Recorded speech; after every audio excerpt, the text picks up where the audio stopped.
Bangunlah Tuhan, hadapilah mereka, rebahkanlah mereka. Luputkanlah aku dengan pedang-Mu daripada orang fasik. Luputkanlah aku ya Tuhan dengan tangan-Mu dari orang-orang dunia ini yang bagiannya adalah dalam hidup ini.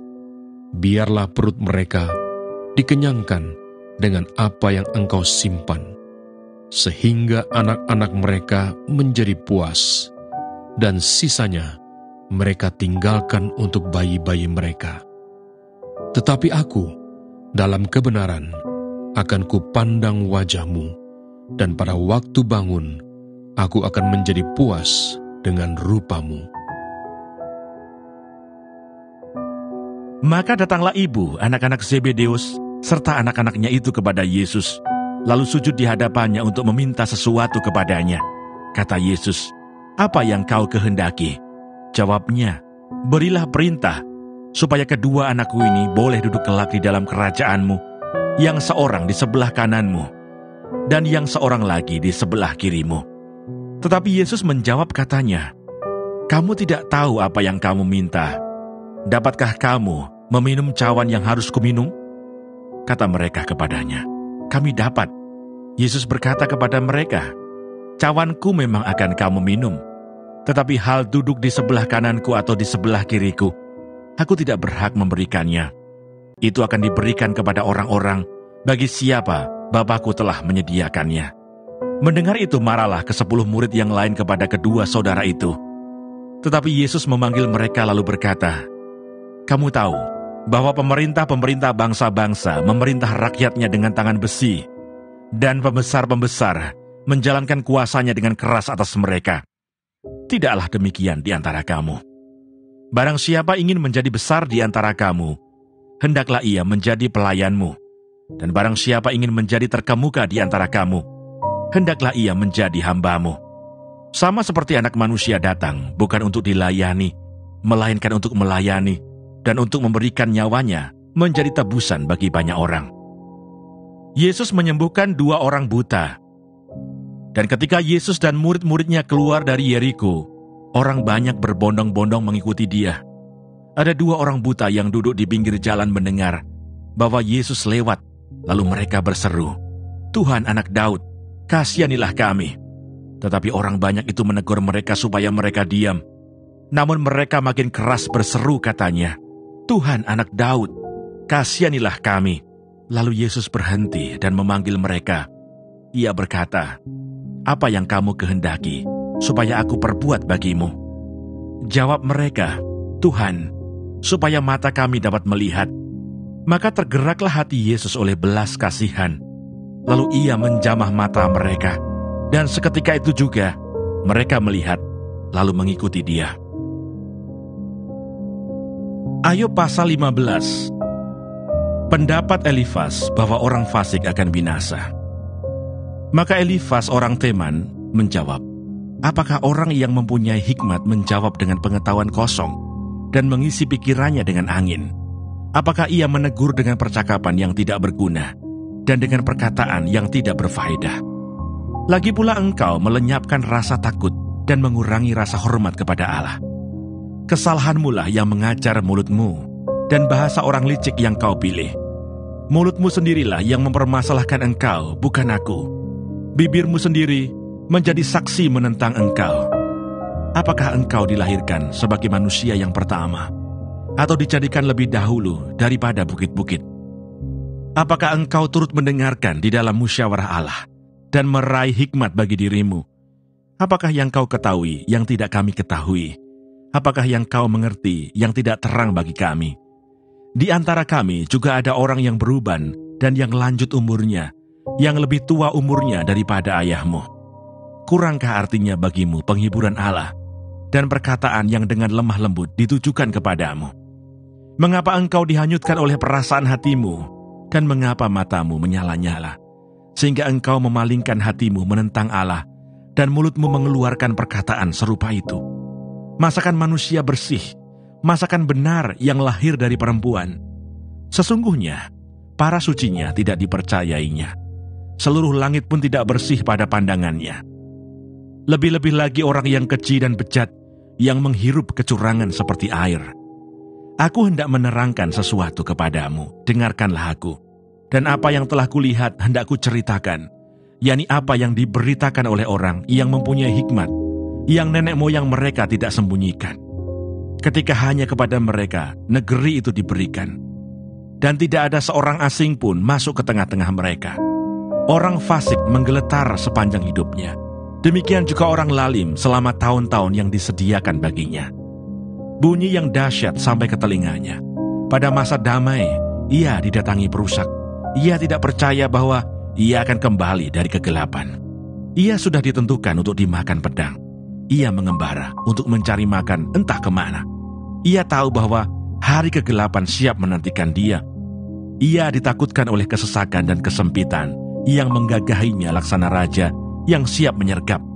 Karena ia telah mengedangkan tangannya melawan Allah dan berani menantang yang maha kuasa. Dengan bertegang leher, ia berlari-lari menghadapi dia dengan perisainya yang berlapis tebal. Mukanya telah ditutupinya dengan lemak, dan lapisan lemak dikenakannya pada pinggangnya. Ia menetap di kota-kota yang telah hancur, di rumah-rumah yang tidak dapat didiami orang, yang ditentukan untuk tetap menjadi reruntuhan. Ia takkan menjadi kaya dan hartanya tidak kekal, serta miliknya pun tidak bertambah-tambah di bumi, tidak akan luput dari kegelapan. Tunasnya akan dilayukan oleh nyala api, dan ia akan dilenyapkan oleh nafas mulutnya. Janganlah ia percaya kepada kesia-siaan, akan tertipulah ia, karena kesia-siaan akan menjadi ganjarannya. Sebelum genap masanya, ajalnya akan sampai, dan rantingnya pun tidak akan menghijau. Ia seperti pohon anggur yang gugur buahnya, dan seperti pohon zaitun yang jatuh bunganya. Karena kawanan orang-orang fasik tidak berhasil, dan api memakan habis kemah-kemah orang yang makan suap. Mereka menghamilkan bencana dan melahirkan kejahatan, dan tipu daya di kandung hati mereka.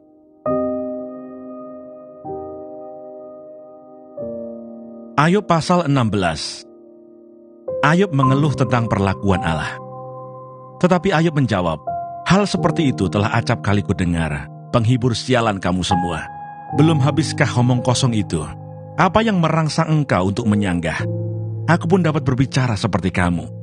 Sekiranya kamu pada tempatku, aku akan mengubah kata-kata indah terhadap kamu, dan menggeleng-gelengkan kepala atas kamu.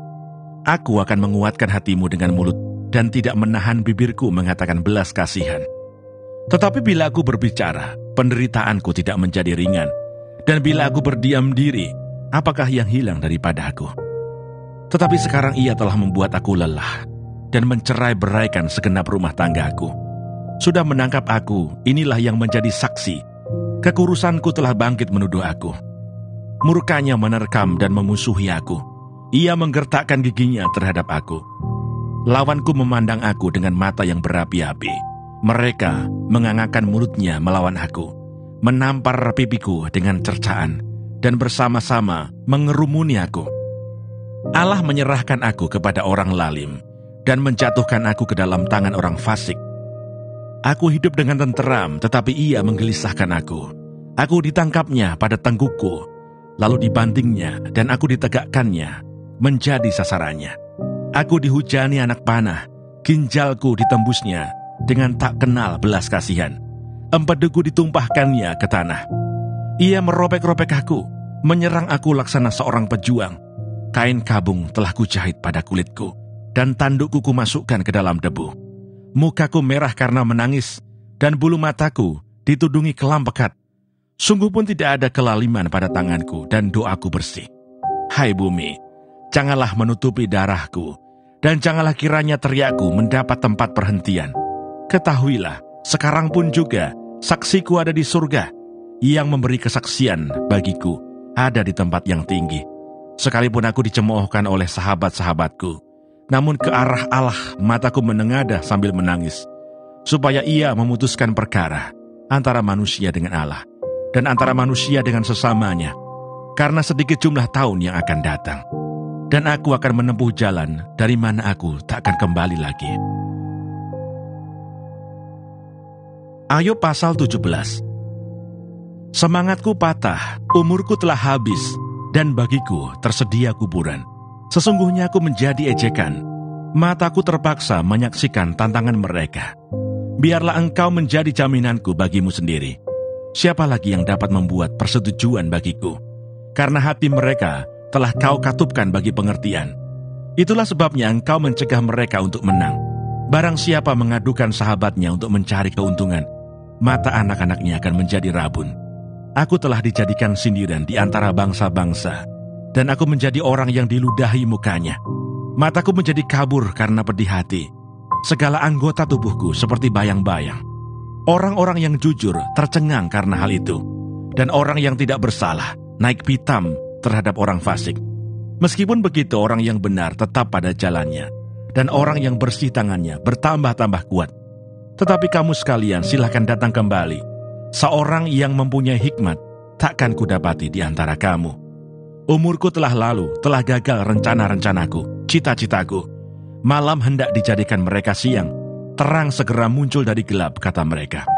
Apabila aku mengharapkan dunia orang mati sebagai rumahku, menyediakan tempat tidurku di dalam kegelapan, dan berkata kepada liang kubur, engkau ayahku, kepada berenga, ibuku dan saudara perempuanku, maka di mana keharapanku? Siapakah yang melihat adanya harapan bagiku? Keduanya akan tenggelam ke dasar dunia orang mati, apabila kami bersama-sama turun ke dalam debu. Ayub pasal 18. Pendapat Bildad bahwa orang fasik pasti akan binasa. Maka Bildad orang Suah menjawab, bilakah engkau habis bicara? Sadarilah, baru kami akan bicara. Mengapa kami dianggap binatang? Mengapa kami bodoh dalam pandanganmu? Engkau yang menerkam dirimu sendiri dalam kemarahan. Demi kepentinganmu kah bumi harus menjadi sunyi, dan gunung batu bergeser dari tempatnya? Bagaimanapun juga, terang orang fasik tentu padam, dan nyala apinya tidak tetap bersinar. Terang di dalam kemahnya menjadi gelap, dan pelita di atasnya padam. Langkahnya yang kuat terhambat, dan pertimbangannya sendiri menjatuhkan dia, karena kakinya sendiri menyangkutkan dia dalam jaring. Dan di atas tutup lubang ia berjalan, tumitnya tertangkap oleh jebak, dan ia tertahan oleh jerat. Tali tersembunyi baginya dalam tanah, perangkap terpasang baginya pada jalan yang dilaluinya. Kedahsyatan mengejutkan dia di mana-mana, dan mengejarnya di mana juga ia melangkah. Bencana mengidamkan dia, kebinasaan bersiap-siap menantikan dia jatuh. Kulit tubuhnya dimakan penyakit, bahkan anggota tubuhnya dimakan oleh penyakit parah. Ia diseret dari kemahnya, tempat ia merasa aman, dan dibawa kepada raja kedahsyatan. Dalam kemahnya tinggal apa yang tidak ada sangkut pautnya dengan dia. Di atas tempat kediamannya ditaburkan belerang. Di bawah keringlah akar-akarnya, dan di atas layulah rantingnya. Ingatan kepadanya lenyap dari bumi. Namanya tidak lagi disebut di lorong-lorong. Ia diusir dari tempat terang ke dalam kegelapan, dan ia dienyahkan dari dunia. Ia tidak akan mempunyai anak atau cucu cicit di antara bangsanya, dan tak seorang pun yang tinggal hidup di tempat kediamannya. Atas hari ajalnya orang-orang di barat akan tercengang, dan orang-orang timur akan dihinggapi ketakutan. Sungguh, demikianlah tempat kediaman orang yang curang. Begitulah tempat tinggal orang yang tidak mengenal Allah.